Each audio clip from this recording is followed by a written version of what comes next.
Are you struggling for consistency in your sim racing? Does your iRating look like a roller coaster? If so, we have good news for you. The way to get more consistent is to first understand what you're doing differently than the professionals. And VRS is the answer. With our competitive subscription, you will have the telemetry, setups, tutorials, and everything else you need to fully analyze your driving. Our data packs and the ability to compare your driving with the best in the world will show you exactly where to adjust your inputs, change your driving line, and shave seconds off of your lap times. And our powerful and precise Direct Force Pro wheelbase and precision pedals are being used by some of the world's best drivers. All these champions agree that VRS hardware is not just the best on the market, it's also priced well below the competition. So if you're looking to upgrade to direct drive and the best pedals in sim racing, VRS is your answer. If you want to get better, get faster, and make it happen sooner rather than later, you owe it to yourself to find out why so many people are switching to VRS. You'll be so glad that you did. Visit www.virtualracingschool.com and learn why the best use VRS.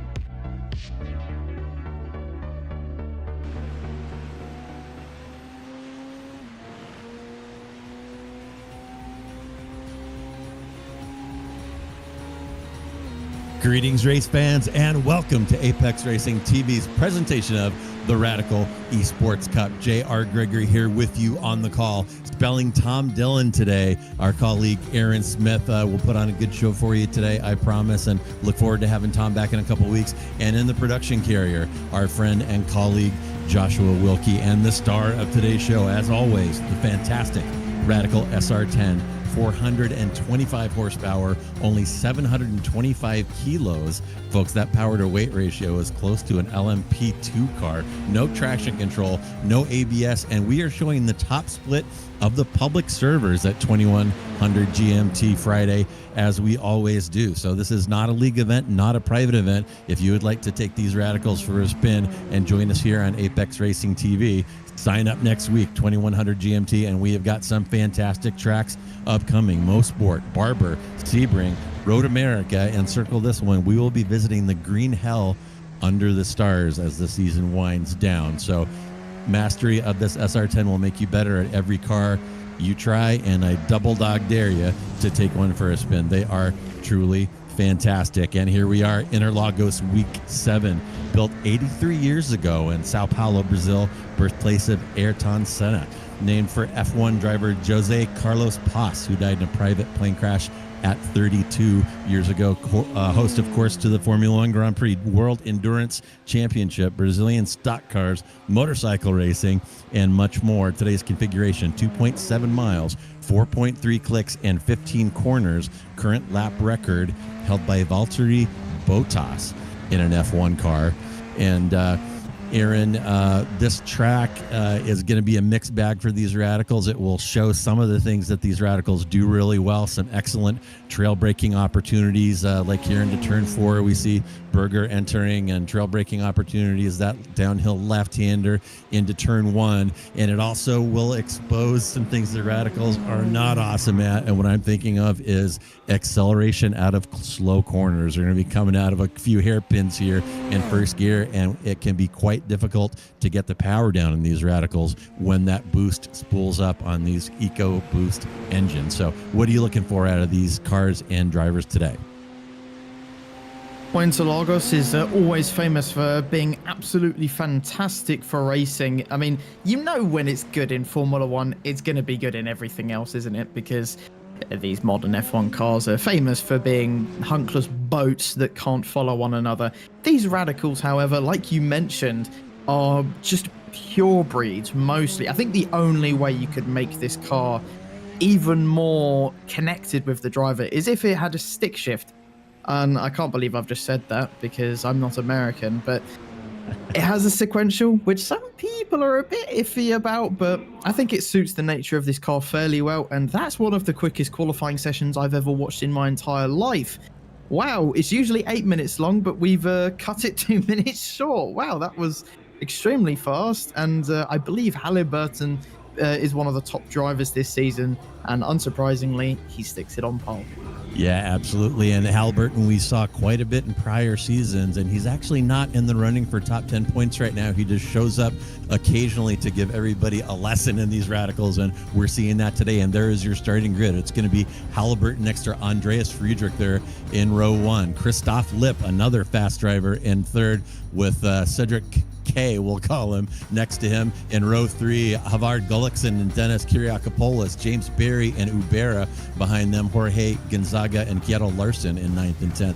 Solly Reitinen and Mats Gesumbakken will be there in 11 and 12. Carl Thorodsen, Heinz Braun in 13 and 14. Euler next to Hulkinen in 15 and 16. Myron Iani will be next to Gabriel Berger in 17th and 18th. And Andres Anopi will be bringing up the rear. So as we look at the grid here now, it appears, can't quite see how they're lining up, that maybe Halliburton there on the left in P1. So P1 might have a slight disadvantage coming into turn 1, having to defend his pole position from the outside. And yeah, that is the case as we see the overhead view. And remember, no pace lap here. So we'll be taking off with these radicals on ice cold tires, no traction control, and storming down into a very difficult Senna chicane here off of the start. So we're as we watch the time ticking down now, looks like iRacing is going to force a start here shortly, and there are the lights. So we'll be underway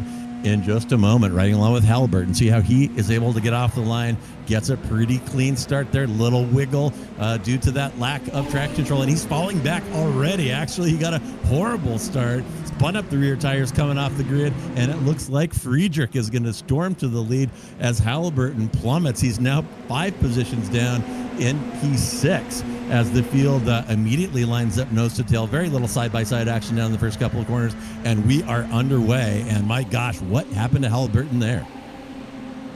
Well, it looked like he just dumped the clutch. I don't know if his lack of experience or is the driver going very wide. That's Halliburton as well, going very wide out of turn 4. One of the better overtaking opportunities on this first lap. It's getting very clustered now as we head up the hill into turn 6 and 7. Now, there's a car that spun off already. Unsurprisingly, I think that was someone in the wall, and it is. It's a Larson that's gone all the way tumbling down.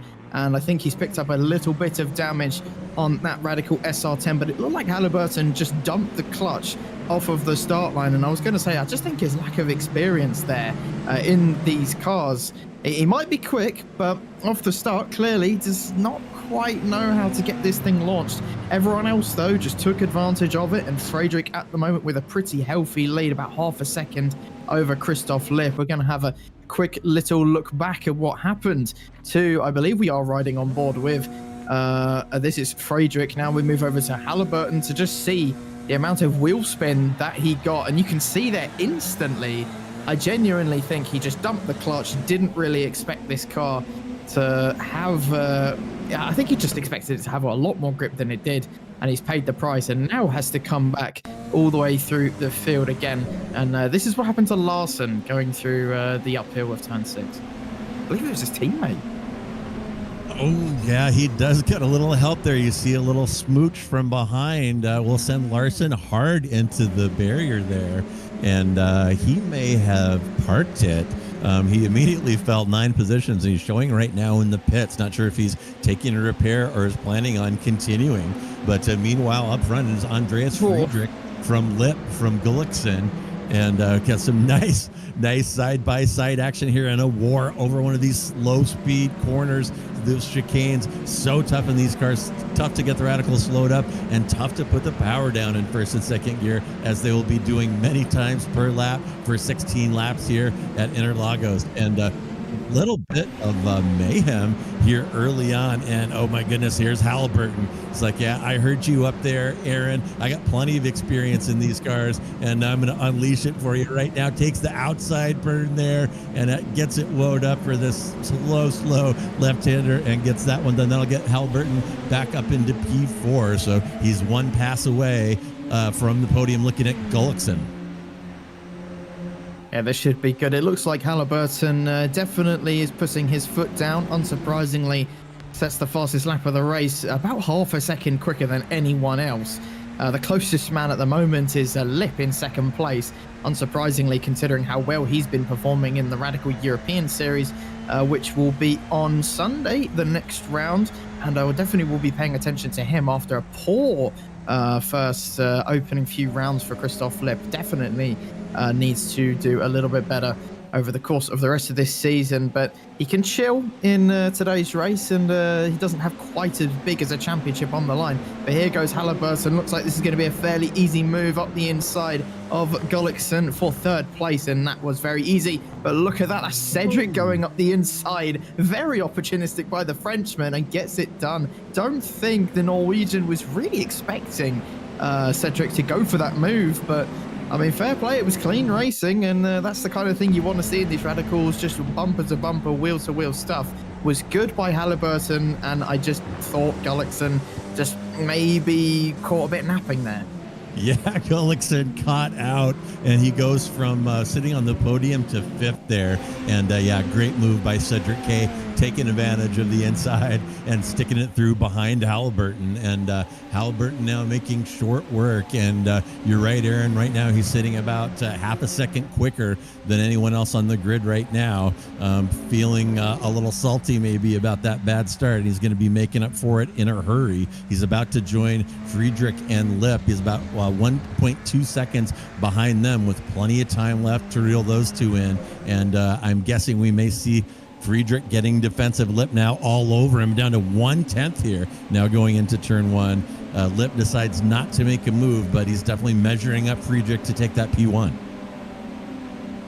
Yeah, you're absolutely right. To me, it looks like Lip is the faster driver. So at the moment, we can take a look elsewhere down the rest of the grid. This looks like it's going to be a battle between Hulkonen and Ubera. This is for 14th. A little bit further up, this is Ioni and Grestenbakken, who of course had contact with Larson earlier on in the race, and I do not think we'll be seeing anything from Larson for the rest of this race. He's definitely probably going to stay in the pit. It was a fairly hefty knock he had into the wall, and no surprise that he decided to call it quits, as you could just hear the tire screeching there from Grestenbakken, really struggling for a grip on these opening few laps. I wonder if he might have picked up damage as well for crashing into Larson. Wouldn't surprise me if he's got a little bit of front splitter damage, and maybe affecting his turn-in and straight line speed a little bit. As Ioni, you can see at the back, we are gaining a little bit, but it doesn't seem like the slipstream is as powerful as it usually is. But Grestenbakken is going to go for the move anyway, as a Lip finally gets past Friedrich for first place. But this is the battle for 10th. Grestenbakken trying to go around the outside of the Senna S. This is a very brave move, and we've seen similar moves like this before happen in real life. Very, very close between those two. Grestenbakken can't quite get the move done on this occasion, as Halliburton now is battling with Friedrich for P2 up at the front, as Halliburton's put on a really good, just opening few laps. He's very, very fast. As Gregory pointed out, this is Thorson trying to gain some positions. This is a nice little train, I believe, from Hulkonen all the way back to Inoue. That's about 4 cars involved there. Ioni and Grestenbakken are still battling. There's battling going on up and down the grid. But here is the move that saw Christoph Lip gain the lead of this race, but can he hold on to it ahead of Halliburton?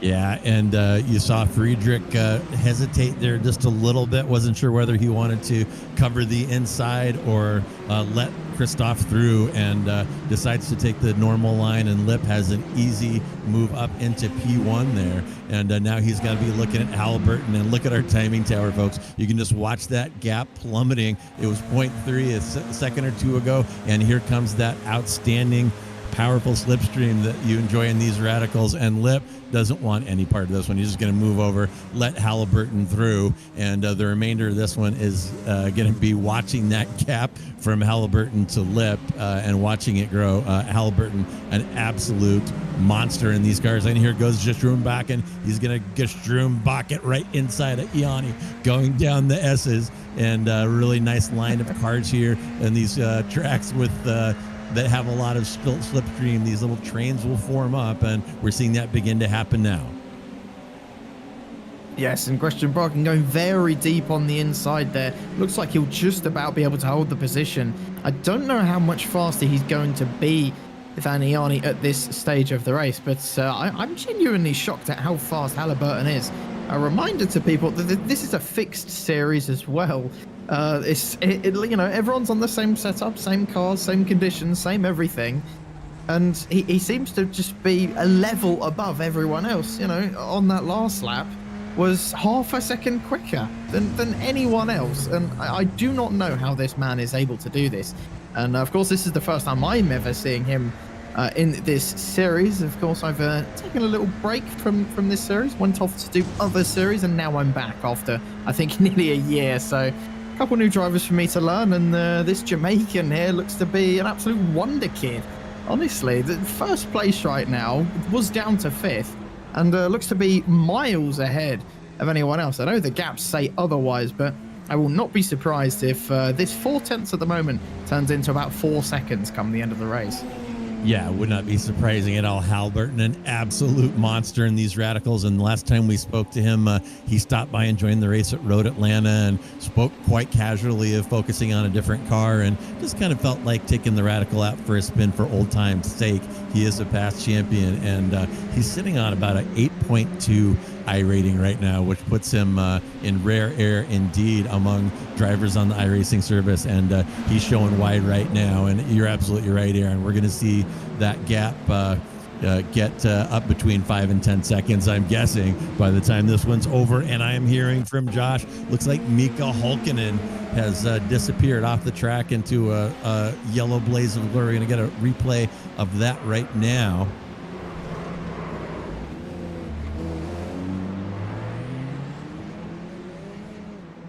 Yeah, and Aaron, maybe you can put your 2 cents in. I'm not getting a very clean look at this one. No, neither am I. There we go. I think I've got a bit of a better replay here. And this is up towards turn 6. We've seen the crash happen already. Oh, yeah, that was a bit silly from whoever that was behind. I think Hulkinen was being a bit aggressive there. But I guess that was just aggressive driving, and you know, crashing in a straight line is never what any driver wants to do, as you just look like, well, that. You look like a complete moron. We'll get a bit of a better look at it. Just once again taking a look. This is the number 6, Fubera, and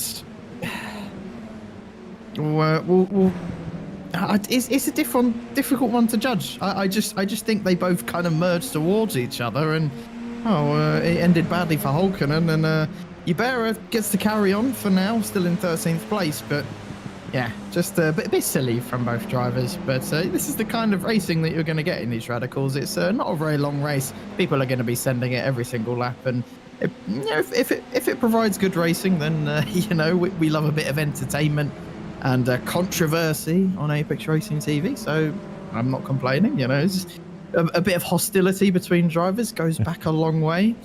But as we start to calm down back towards the front of the build, I'm actually surprised that Lip is able to keep tabs at the moment. I do imagine once Halliburton does get that little bit further ahead, that slipstream starts to become less and less effective, that gap will just grow even more, and a lot quicker than it is at the moment. I think the slipstream is very much keeping Lip in the race at the moment, keeping Halliburton on his toes, and was only a tenth quicker than Lip on that lap. Oh, huge lock up there for Friedrich. But luckily he's got a nice comfortable gap behind him, so not too much to worry there. And a big battle going on further back. This is for 6th place, Kirakopoulos leading this 3-car train at the moment. Gonzaga and Reitinen trying to give him a run for is money. This would be a nice shed of iRacing if you can guess it. Gonzaga goes for a deep move on Cedric there. Cedric just has to think better of it and just has to concede the position to Gonzaga as he looks to be the quickest out of those two. Not sure if Kirakopoulos will be able to hold off these two for much longer. As we've mentioned a couple of times, the slipstream is really, really powerful in this car.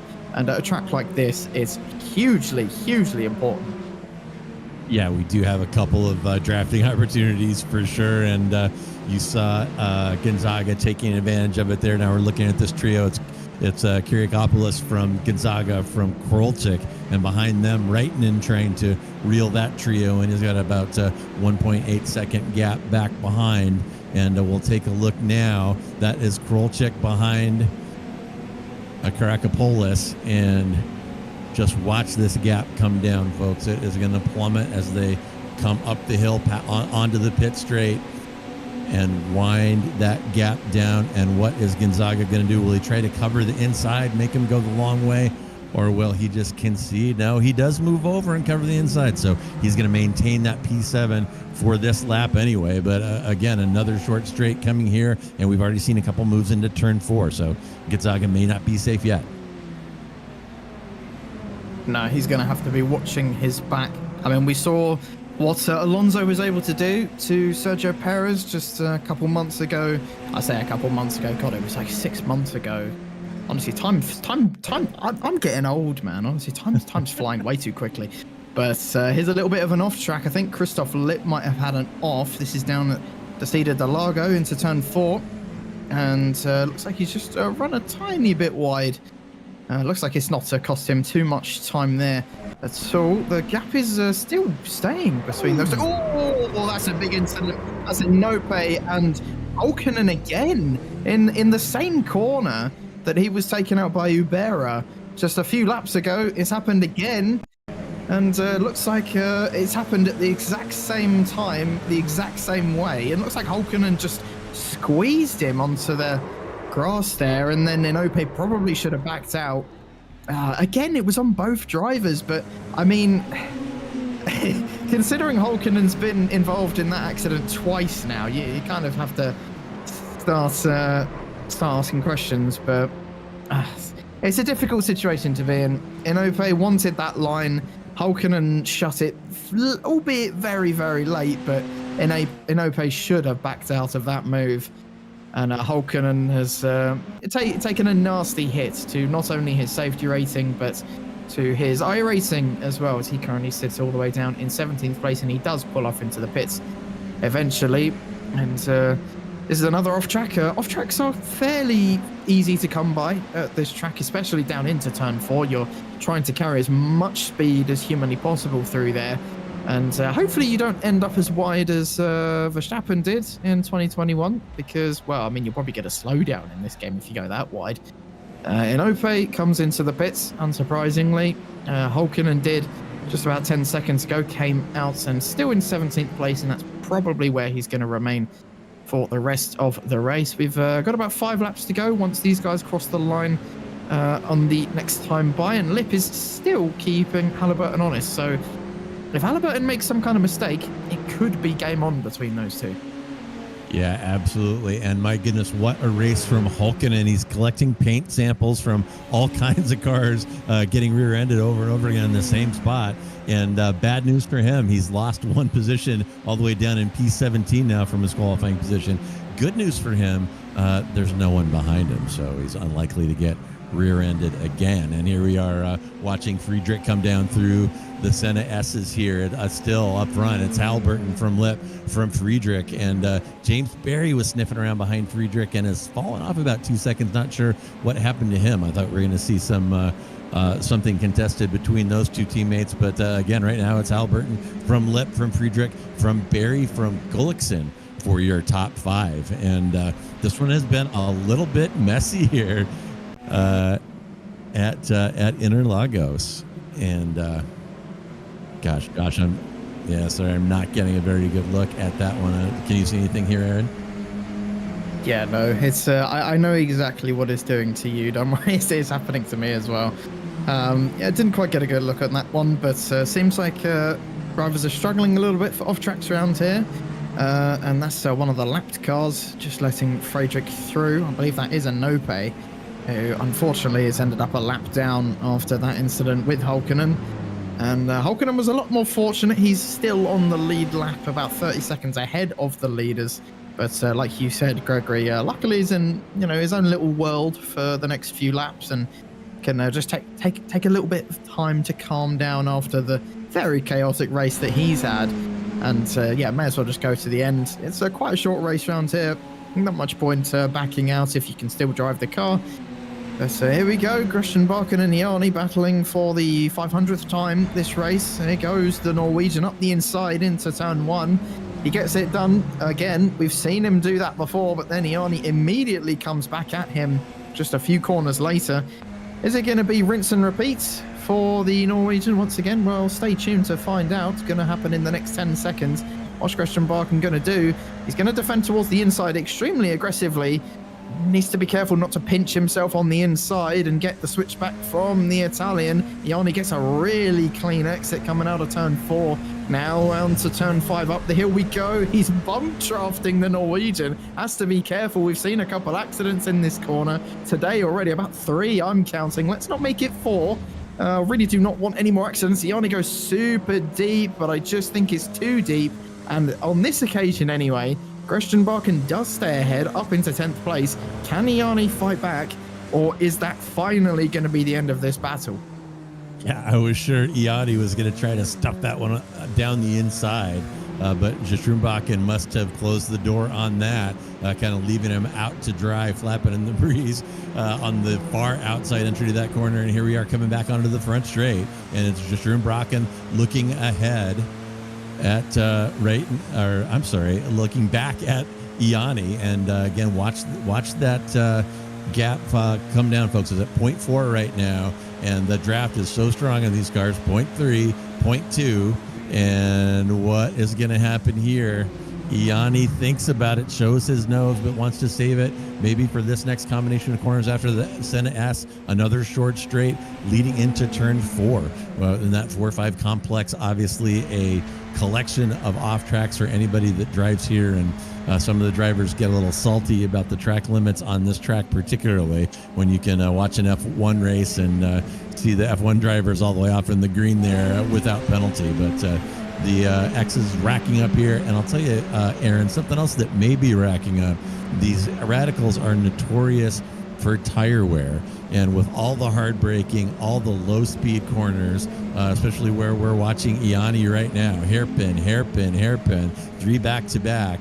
Are we going to see tire wear rear its ugly head? And here's a look at Halliburton. He's finally broken that draft gap of about 1 second. He's up to 1.6 seconds, and here's where we're going to see him drive away toward the end in that super interesting looking number 1 radical. Well, we predicted it. He looked absolutely rapid, and it was just a matter of time until he broke out of that slipstream from Lip, and now that gap is extending around 4-5 tenths a lap. And it's penultimate lap now, only 2 to go for the Jamaican. And I'd say Lip's put on a pretty good performance as well, considering that, like I said, he has got that Radical European Championship in just 2 days' time, which will be streaming on Apex Racing TV. That will be at 7 p.m. GMT time. Make sure you go and watch that series. It's nearly 2 hours long. We've got 2 interesting races, one 15-minute race and then a 45-minute race straight after. And it is a very, very entertaining series. The first race is more like what we see now, a little sprint race to get us going. And then the second race is about strategy, saving those tires, saving those fuel, and just trying to get to the end. And we've seen many times already this season that whoever's the best fuel saver usually ends up winning. But in today's race, they don't really have to worry about either of those things. They can just push until the end. And tire wear only really starts to affect them on these last few laps, as they do start to overheat from being pushed constantly. And this track is notorious for being fairly high on the tire wear scale.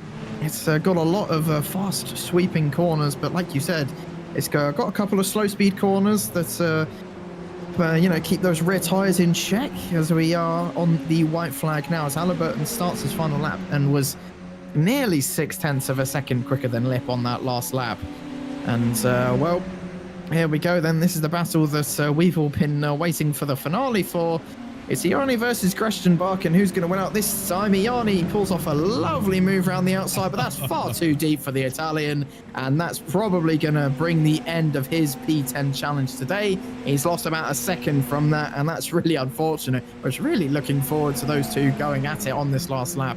Unless Iani can come up with something on this final lap, or Greshtenbach makes a mistake, that's unfortunately the last we're going to see of those two today. Here's a cheeky little replay of what actually happened. It was worth a go from the Italian. You have to try something on the final lap, but I just think he left it about a meter or two too late. Luckily kept it on the track. That's good car control from him, but unfortunately means he's probably going to finish P11. But good try nonetheless from Myron Iani. Yeah, that was a good look, and my goodness, he just barely missed that, as you said, just braked a little bit too deep, and a very little bit. Could have been an epic move, but if a frog had wings, he wouldn't bump his ass a hopping, as we say here in the U.S. Aaron, and here is Kane Halliburton. He has driven away. It's a familiar sight to people who watched Radical Racing Challenge back in the day a couple seasons ago, and that is Christoph Lipp. Bull cross behind him. It's Halliburton from Lipp, from Friedrich, from Barry, from Gullickson will be your top five, and we'll go all the way through the grid with you here momentarily. But my goodness, a little bit kind of an awkward race here. We had a couple of fights at different points in the mid to backpack, but most of the gaps were fairly wide. It kind of turned into a track day for these drivers, and I kind of expected a little bit more close dicing. Aaron, what do you think? Yeah, I definitely agree. I was expecting a little bit more action, and maybe there was just a bit of a pace difference between some of these guys. And that is, I was going to say a send from Tom Mueller, but just gave Ubera a bit of a nudge there. Luckily did not punt him straight into the wall as I thought he was going to, and gave him the position back as well, which was very fair from Tom Mueller. And that was the last little bit of action we had. And yeah, like you said, it was a bit of an awkward race all round. We had a very, very chaotic, I'd say, first 10 laps, and then after that it kind of all just settled down a little bit, and people were just seeing the chaos that was going on around them and just thought, all right, let's just save safety racing in iRacing now. And then we got a bit of a calm end, some would say a boring end to the race, but that's racing sometimes. Yeah, it is. And these radicals put on excellent shows for us week after week after week. Everyone can't be the barn burner that we normally see, but yeah, that one was fairly calm. And maybe they were looking ahead to this weekend's event. Some of these competitors, maybe they just wanted to bank some iRating when they saw other people off in the grass and clouds of smoke. But taking a look back at the start, yeah, it looks like Halliburton wasn't the only person struggling on the start, and it sure can be difficult getting these radicals moving on cold tires. But we're going to have your final results for you here in just one moment, and Josh will get those up. Aaron, why don't you run through those for us? I will gladly run through the order as we finished. It's Kane Halliburton who, well, we predicted it. He won by 1.8 seconds. Maybe we were expecting a little bit of a bigger gap from him, but I mean, a win's a win. Doesn't really matter how much by. He doesn't care. Bit, nice chunk of iRacing for the Jamaican driver. Then is Christoph Lipp, who second place, not too bad. Probably hoping for a little bit more heading into this Sunday. Andreas Friedrich as well, another driver competing in the European Series. Finishes on the podium, not too bad. Just a bit of a lonely race for him. James Barry, another driver who had a very quiet race in 4th. Gullickson in 5th. Kirakopoulos in 6th place. Gonzaga in 7th. Krolslick in 8th place. Reitinen in 9th. And then Greshtenbach, and after that hard-fought P10 rounds out your top 10. Myron Iani in 11th place. Ubera in 12th. Tom Mueller in 13th. Thoroddsen in 14th place. Braun in 15th. Berger 16th.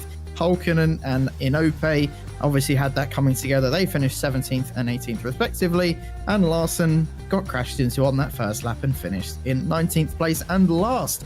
Unfortunate for him, having contact with his teammates, and maybe a couple words will be said after the session. But we've got a couple drivers in the interview booth, and well, JR, as you were so kind to give me the honours of reading out the race results, you can have the first interview.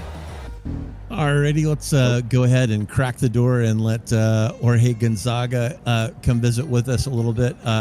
Jorge, a little bit of a messy race today, and it kind of turned into a track day from where we were sitting. There weren't a lot of tight battles on the track. How was it for you out on the track today? No, it actually, for me, it went really well. Peaceful, but at the same time competitive. A little rivalry between me and Dennis has been brewing for the past this week. And on the race on Tuesday, we had an incident and I felt really bad. So I think he wanted the revenge. But for me, it's a tough track. It's you need to really look after the tires on this one. But in the end, I think it might have not have been that exciting, but I think everyone was sweating. I'm sure of it, because when it gets to the end of the race, no one has tires left. So everyone is like thinking, I need to save. So it gets exciting like that. Yeah, very tough track here in Interlagos with the low speed corners that can really blow the front tires off of these radicals. So, and definitely a good drive for you. It looks like you moved up 2 positions out of P9 into P7. So, yeah, outstanding drive as always. And looking forward to the remaining schedule. There are a couple things that caught my eye. Is there anything as the season winds down that you're looking forward to? I'm looking forward for the calendar. I'm looking forward to Most Sport. Again, it's another very technical, very windy track, and and it's one of my favorite ones, to be honest. So I'm looking forward to that week. But the remaining of the calendar, except North Life, obviously, I will stay away from that one. But yeah, I look forward for the rest of the championship. Yeah. Yeah, I feel like we almost talked you into Green Hell last season in one of these interview scenarios here in the booth. So again, I'll try the same thing again. It's going to be a fantastic race under the stars, and you're one of the top 10 competitors in the world right now. So if we could talk you into showing up, that would be fantastic. But as we wind up here, Jorge, is there anyone you would like to thank or give a shout out to? A few people. So obviously Dennis, he's an amazing driver. I really love to ride with him. To my teammates as well, Andreas, James, and Myron. We've been super competitive this season, and to all the Radical Sim Racing community, which we're gonna have a race on Sunday. It's gonna be really exciting. The championship is up for grabs. So a shout out for everyone involved in that championship. All right, excellent. Well, Jorge, thank you so much for stopping by. We always enjoy speaking with you, and best of luck on Sunday. Likewise. Okay, see you guys. Bye. All right, Aaron, there is one other person waiting, and all I see is the letter D. It could be Karakopolis. I'm not really sure, but we could go ahead and drag him in, and you can do your worst. Here we go. Well, lucky for you, Gregory, your guess was correct. We are joined by Kirakopolis. Dennis, we just had Gonzaga here, who was speaking very highly of you. You and him had a bit of a rivalry this week, and out on track today. Are you happy that you managed to finish ahead of him? Of course, I'm really happy, and I think this rivalry is not only this week, it's almost every week, because with Jorge, we have a very similar pace, so every time it's a 10th up or a 10th down in quali, it's races that are really close, so it's always a lot of fun with him. I mean, it looked at you two at the start were having a really entertaining battle. Do you think maybe had things gone differently today, you could have fought maybe for 5th or 4th or maybe even a podium today? I think the podium was out of reach, to be honest. Maybe with some luck, P5, but I think I'm happy with P6. Definitely. It looked like a fairly calm and clean race. From your perspective, we've just had a fairly... Interlagos isn't a track that gets used that often in iRacing. And, well, we're getting another one next week, Most Sport. I don't actually remember the last time I drove Most Sport, if I'm going to be honest. How are you feeling for that next week? I'm gonna be honest with you, I don't even remember the layout. So it's gonna be a surprise for me too.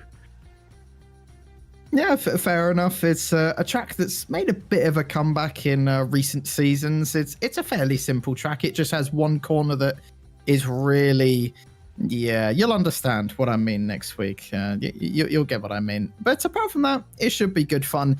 Thank you for coming up and speaking with us, Dennis. Before we let you go, anyone you want to give a shout out to? Of course, the community here. I knew almost every driver tonight, and it's always a pleasure to meet them on Fridays. Well, thank you, Dennis, and congratulations on a really respectable P6 today, and good luck for next week. Thank you very much.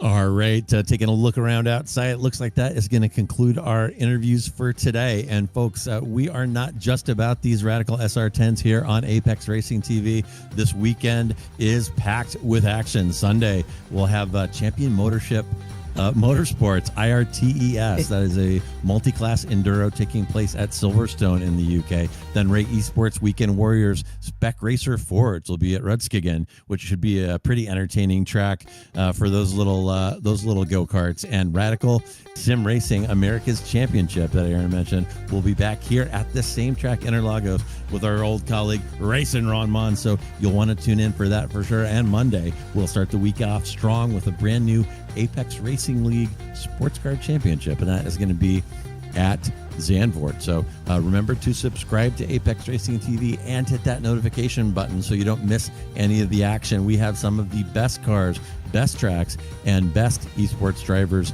on YouTube for your racing pleasure. So that is going to wrap it up from Interlagos. I am James R. Gregory. On behalf of myself, my colleague Aaron Smith, and our fantastic producer, Joshua Wilkie, thank you so much for joining us. Happy Friday, and have a fantastic weekend.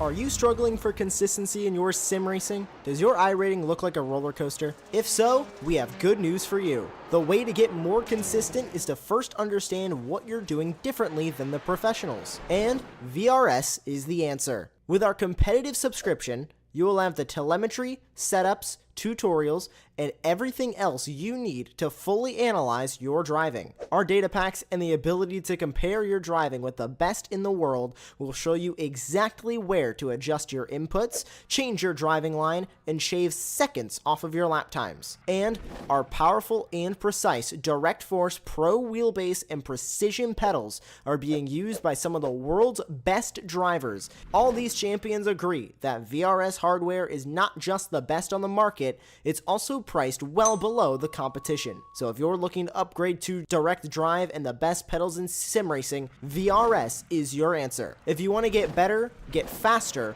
and make it happen sooner rather than later, you owe it to yourself to find out why so many people are switching to VRS. You'll be so glad that you did. Visit www.